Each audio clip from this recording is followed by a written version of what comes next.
درنو لیدونکو، نجونې د نارینه‌و له دې څلورو خویونو څخه نفرت کوي. ښځینه نازک طبیعته مخلوق دی. دوی یو خاص ظرافت لري. دوی غواړي نارینه د دوی په اشاره پوه شي.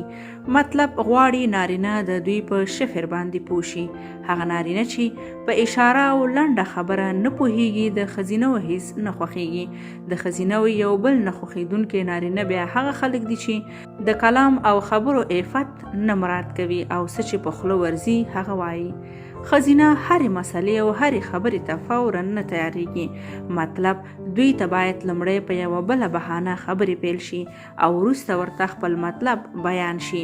که یو نارینه هڅه وکړي مخامخ دوی ته د مطلب خبره وکړي نو ډیر وخت په دې کار باندې د نارینه څخه خوابدي کیږي. ډیری ښځینه ظریف او نازک خیاله نارینه خوښوي.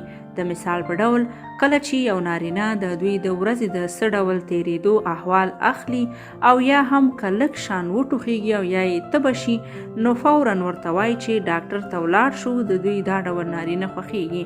هغه نارینه چې بې پروا وي د ښځو هیڅ نه خوښیږي.